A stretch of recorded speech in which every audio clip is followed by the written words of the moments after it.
Hello and welcome to Teletour. My name is Igor. I'm a tour guide for Normandy tour and I will present you today Rouen, the economical and cultural center of Normandy. I'm standing here in front of the stake where Joan of Arc was killed on May 30th, 1431. The young Joan of Arc was just 19 years old that terrible day, and she was brought here after 5 terrible weeks in the prison of Rouen, just 5 minutes from here, where she was tortured, she was not fed, she was not given any water, something really awful.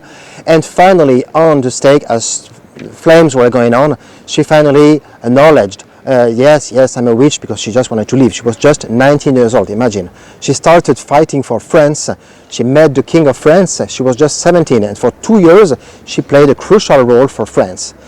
So as she was burning, and she would die eventually, when everything was burnt, there was still some bones remaining.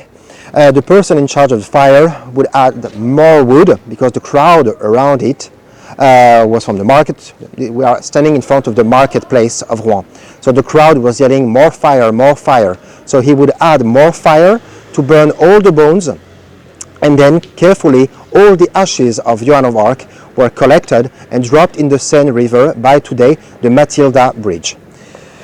Just a few words about Joan of Arc. Joan of Arc, as we call her in France, the Virgin of Lorraine, la pucelle de Lorraine, was born in Domremy, today in the Lorraine or Alsace-Lorraine region. And at just 15 years old, she had voices of Archangel Michael, Saint Catherine, Saint Margaret. And these voices were telling, kick the English out of here, kick the English out of France, because we are by the end of the 100 Years' War, and the Duke of Bedford rules over France after Edward III, because Isabeau de Bavière gave birth to Charles VI, and Charles VI would not acknowledge his son Charles VII, so there was no male heir to the French throne. Then Edward III took over France, and the French army was quite weak. The groups divided between the Armagnac and the Bourguignon and different dukes and barons. That led to the 100 Years' War, among other things. So Joan of Arc was able to meet Charles VII in Chinon, and the legend says that she recognized Charles VII in a crowd of unknown people. It's not really as true as we think, because actually Joan of Arc was living in a region which belonged to the mother of Charles VII, Yolande d'Aragon. So probably Charles VII's mother played a very important role in bringing this girl, very motivated, very pious, maybe touched by God, to convince her son, Charles, to do something with this war, to fight against the English, because he was not decided to fight the English. So she was an amazing warrior as a young girl, imagine, 17, 18 years old. She was able to defeat and kick out the English from Orléans in less than 10 days. Very quick siege and very quick battle. Then she was able to take over Reims, so that Charles VII would be crowned, as all French kings should be, in Reims, in the Holy Cathedral of Reims, with all the symbols of the French monarchy. She was captured later on May 23rd, 1430, and slowly then at the Battle of Compiègne, and then deported to Rouen, which was a really strong English stronghold. It was really the center of the English power in Western France. And after 5 terrible weeks of torture, she finally was brought here and burnt at the stake. But just 20 years later, in 1456, imagine, in 1456, the Pope Calix III made her a martyr. And in 1803, Joan of Arc became the national symbol of France. In 1920, she became a saint. But the most surprising thing is that in 1431, she was evil. And just 20 years later, when France wins the 100 Years' War, Joan of Arc becomes a martyr. There's a very nice statue of the young Joan of Arc here by this new church built in the 1970s. You can see her just here, crying, as she was for sure, that terrible day. The place where she was burned was used quite often, most of the time for hangings, sometimes for burning people, burning women most of the time, where witches were burnt at the stake. So she was considered a witch because she had short hair, she dressed like a man, she fought, and she really bothered the English power here. Normandy and Rouen, the capital of Normandy, was really absolutely pro-English. Most of the population was okay with having the English ruling the place. Charles VII was rather hated in this part of France because when he first tried to take Paris, his guys destroyed Paris and Rouen on their way to Paris. So Charles VII was really not popular, and because she was fighting for the King of France, Charles VII, the bourgeois, the important and wealthy people of Rouen really hated the young Joan of Arc. La Couronne, you can see here, is really the best restaurant in Rouen and probably one of the best restaurants in France. This restaurant was open at the time Joan of Arc was killed at the stake in 1431. It was running as a simple tavern. The history also says that at that time La Couronne had also girls waiting, not only as waitresses but also as prostitutes. Yes, it was also a brothel. So it is one of the oldest inns and taverns in France. It is also the place where Julia Child, the famous cook from the United States, learned cooking, and they have a wonderful menu. The specialty at La Couronne is the pressed duck. They also have an impressionist menu, something Claude Monet would really enjoy. So I can give you a view here of the menu at La Couronne. It's a wonderful place where you could have lunch or even dinner. Service can be a little bit long, so take your time if you come here. It's a really wonderful restaurant, and the oldest inn and tavern in France. There's something funny also at La Couronne. La Couronne was run by the parish of Rouen, so by the monks. It belonged to the church of Rouen. And here you can see a monk. If you look closely at the monk, like the owner of the tavern, and as I said before, the tavern had also girls waiting at night with customers. He looks really well fed. That was in a way to mock the fact that the church was the owner of the place and having girls work there. You can even see here as you enter the restaurant, one monk here with a very nice barrel of maybe Calvados, the local apple brandy, maybe just wine or beer. Anyway, they all look very well fed. Okay, so it was very usual back then for the church to own all types of businesses, not only bridges, roads, but even restaurants, bars. They were collecting taxes on the markets. The market of Rouen was just in front of La Couronne, just here. And what you see here is the emplacement of the old church of Rouen. And there was the church, and where is today the Joan of Arc church. This is a new church which was built in the 1970s. Here the old stones are the emplacement of the old church which was standing at the time Joan of Arc was burnt at the stake in 1431. The young 19-year-old girl who in a way saved France from the English during almost the end of the 100 Years' War. And all around, wonderful half-timber houses, the sign of wealth of the town of Rouen. The town of Rouen was really the town of great fabrics, great leather, fantastic wool. It was one of these towns in France and in Europe, connected with Bruges, with Dinan, with the Hanseatic League, making the best materials and best leather goods of Western Europe. So that brought the wealth for the town. So let's continue the visit of Rouen with the Gros Horloge Street, the street connecting the cathedral with the square of the market square of Rouen. So this street is the oldest of Rouen, dating back to the Roman times when Rouen was called Rotomagus. This street was called Decumanus, as the main street between the temple, probably a temple to Apollo, and the market, back then the market. Just a reminder, France, as we know it today, fell in the Roman Empire around 50 before Jesus Christ. What's really interesting when you walk on the Rue du Gros Horloge, the big clock street, is that the pavement, the cobblestone, is original from the 16th century, and you can see in the middle a riddle for dirty waters and all the trash going all the way down to the Seine River. You can also see that the street has is a little bit steep, so that all the trash would fall in the riddle in the middle. Just so that you know, until the beginning of the 20th century, there was no waste bin in the houses. There was no pipes. There was no running water in the buildings. So everything was thrown out from the windows. That's why we have an expression in French, tenir le haut du pavé, to hold the top of the pavement. It was important for the ladies to stay by the buildings because standing closer to the middle of the street, you could risk to get everything on your head. And that's also why most guys and ladies had a hat on their head. So the buildings on the Rue du Gros Horloge are made with half timber architecture. This is an architecture we have since the Viking age, since the first raids of the Vikings around the 9th century in Normandy, in England, and all over Europe later until you see this architecture also in Galicia in the north of Spain.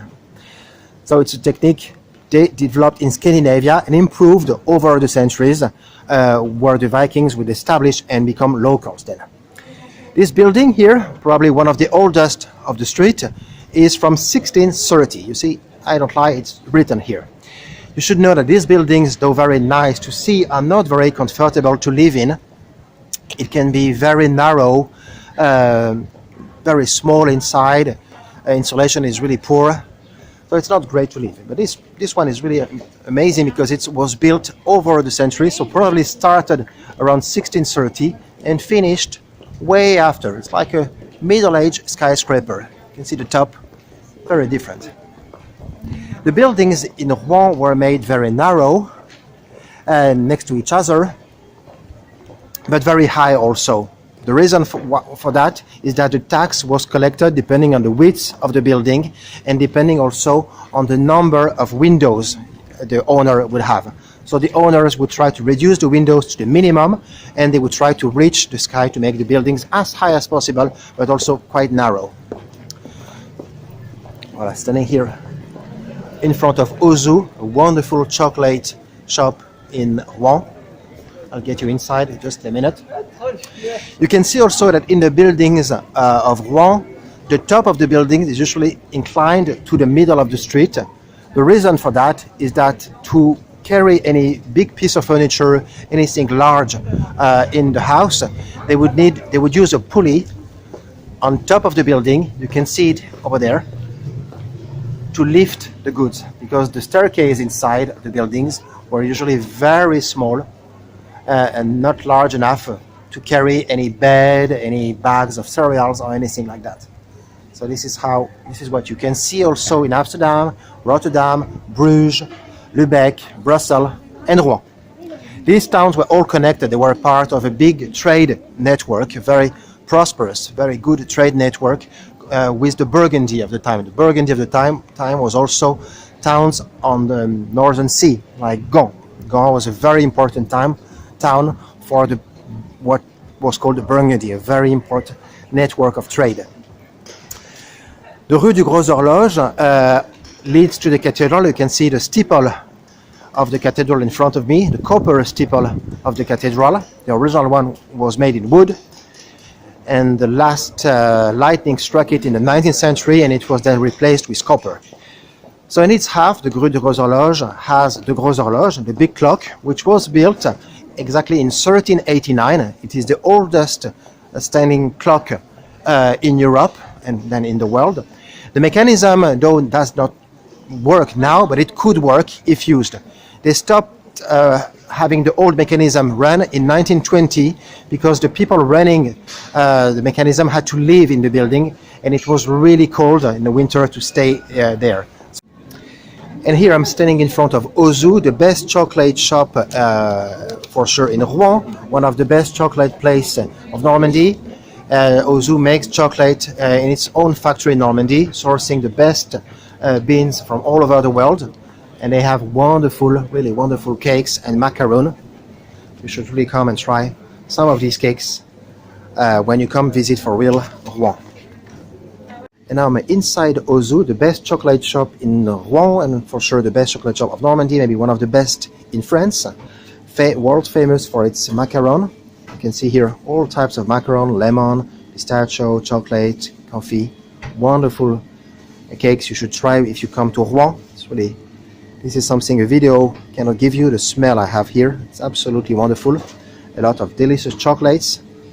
And of course, because we are in the town where Joan of Arc ended her life, her short life, they have a specialty, the tears of Joan of Arc. Just here, special chocolates. I'm sure she would loved to have such chocolates in her cell 5 centuries ago. But she did not. She may have just a piece of dry bread. Voilà, so au zoo. So you can't miss it when you walk the Rue du Gros Horloge. It's really in the middle, close to the big clock.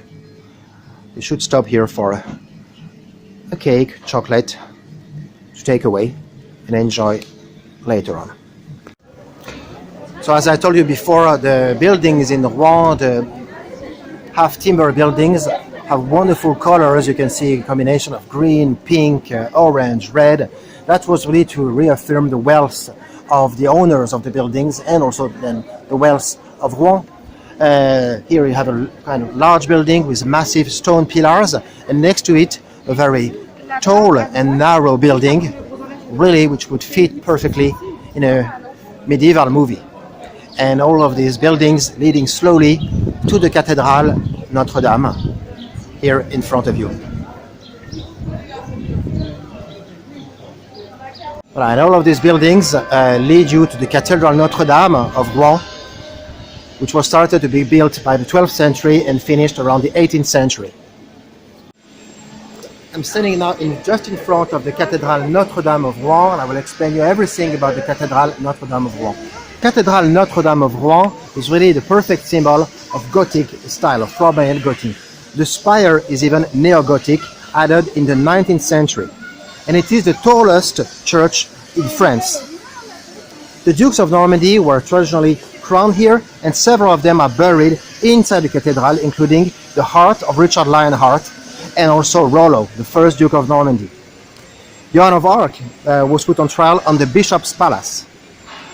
The stained glasses are original from the 13th century. Cathedral of Rouen is built on a site that has been used for Christian worship since at least the early 4th century. And most of the church was built between the 1200 and the late 16th century. In the 1200, a fire during Easter caused a very big damage to the structure, and then the new Gothic architecture could be built on without any more influence of the Roman style. The construction then paused for some time during the 100 Years' War and continued just after the 100 Years' War. And then the revolts of the wars of religion, bad finances for Normandy also paused somehow the construction. There is constantly, as you can see now, some small scaffoldings. There is always some work to be done in the Cathédrale Notre-Dame. It is so light, the spires, the steeple are so light. The stone used, the white limestone of Rouen, is so fragile. There is forever some maintenance done. So today it's a very nice day, very sunny, and not too much scaffolding, so that's quite lucky. The Cathédrale Notre-Dame of Rouen was also the subject of the series of paintings of Claude Monet.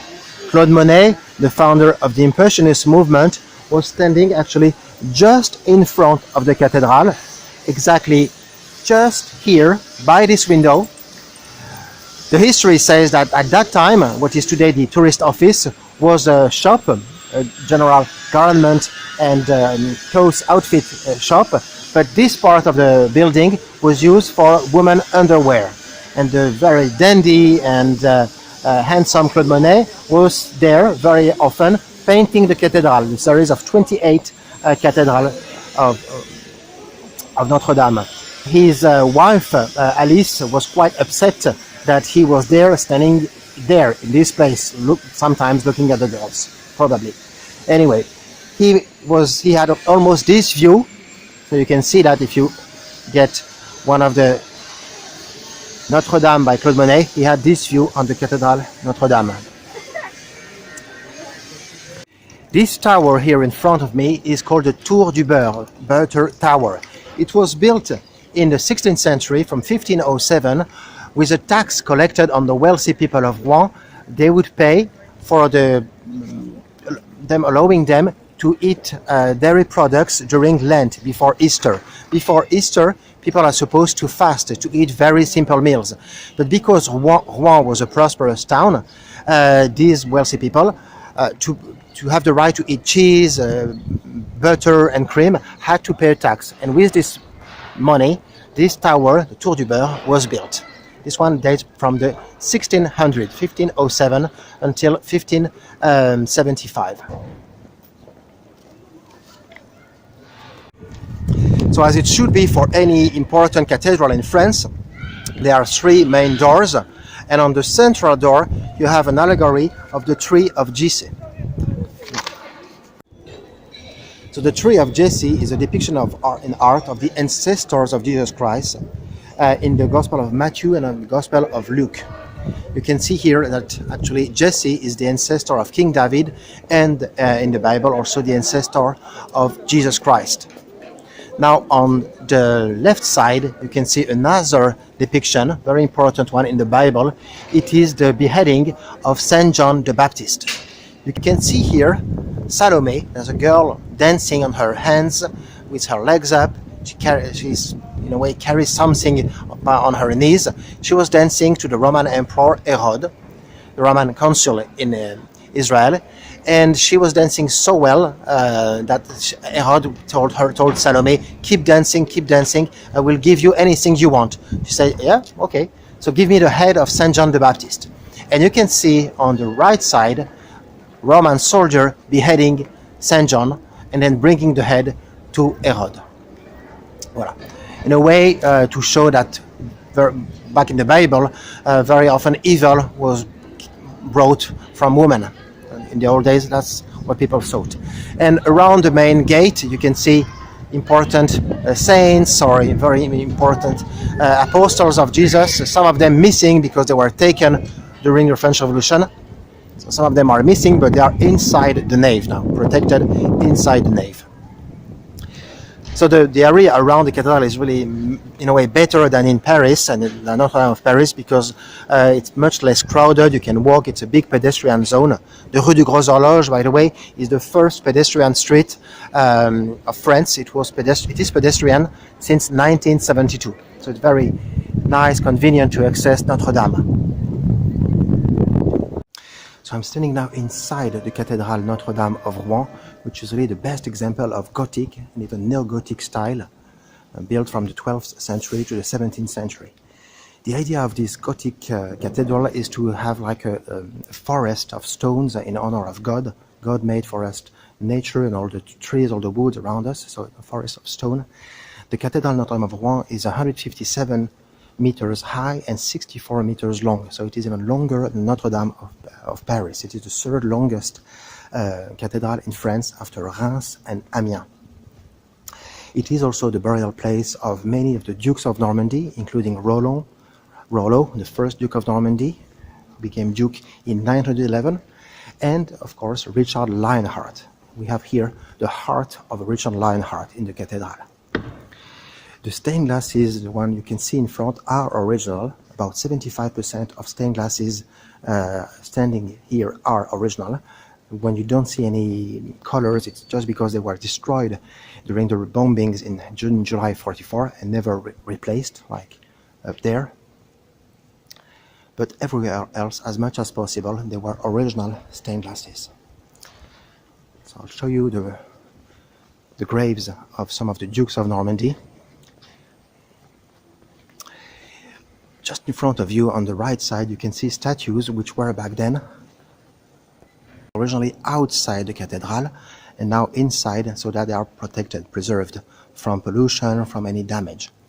It's the very fragile limestone of Rouen, so it's much better to have them inside. Many of them were destroyed during the French Revolution, and also some of them before that during the 100 Years' War and during the wars between the Protestants, the Huguenots, and the Catholics.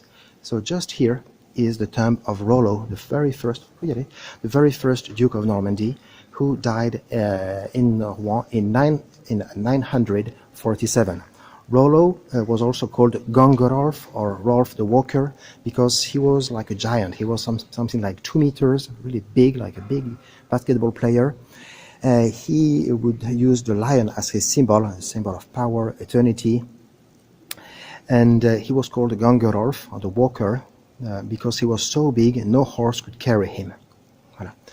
So he was the ancestor of William the Conqueror, Richard Lionheart, and of many English kings also. He started his life as a simple guy, a simple farmer in Norway, what is today Norway, then became a sailor, then a mercenary for King Egbert, and later on, after the victorious siege of Paris in 895, became Duke of Normandy. Normandy at that time was more the region just east of Rouen, and slowly, after many battles, he was able to get more of the western territories of Normandy, including Mont-Saint-Michel. Voilà, so just next to him is the burial place of Richard the Lionheart. Here, we have only his heart here.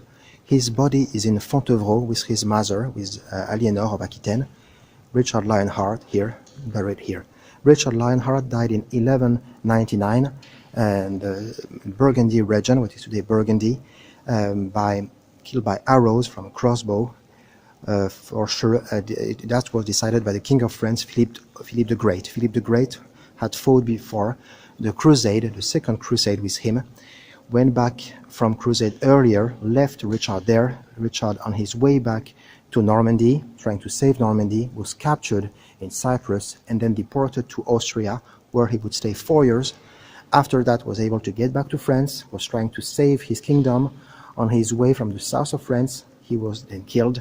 And then in 1204, Normandy fell to France, because before that, from the time of Rollo, from 911 until 1204, Normandy was completely independent from France. It was given by the King of France as a free possession, a free territory. And really on the top eastern side of the cathedral, because cathedrals should always face east, the rising sun and Jerusalem, here we have a chapel in honor of the Marquis de Brézé, the governor of Normandy, Sénéchal Normandy, or Marquis de Brézé. Here you can probably see his horse. So this chapel gets open very rarely. So the governor of Normandy in the 16th century, from 1501, he is also the one who would bring the Medici to France. He knew the Medici family very well. He was the husband also of Diane of Poitiers, the nanny of Henry II, of the son of Francis I, and he is the one who introduced Catherine of Medici and the Medici family to Francis I, and also he arranged the wedding of Henry II with Catherine of Medici. So that was the way also to bring arts and to bring all of these artists to France. He died before his wife, before Diane de Poitiers, and Diane de Poitiers then would be by herself in Chenonceau and in Azor Castles until she was finally kicked out by Catherine of Medici, because Catherine of Medici did not stand to have the mistress with so much power. Diane de Poitiers was a very influential woman for the King of France, Henry II. Diane knew Henry II as he was in prison in Spain. Francis I had lost a battle against Charles V, Charles V, in 1519, and in order not to be captured himself, he gave his son, Henry. And so Henry was in custody in Madrid. It was not so bad, where he had a nanny, tutor, and that was the not so young, Diane of Poitiers. Diane of Poitiers was 20 years older than Henry. Henry was 12 years old when he was in Madrid, and she was 34.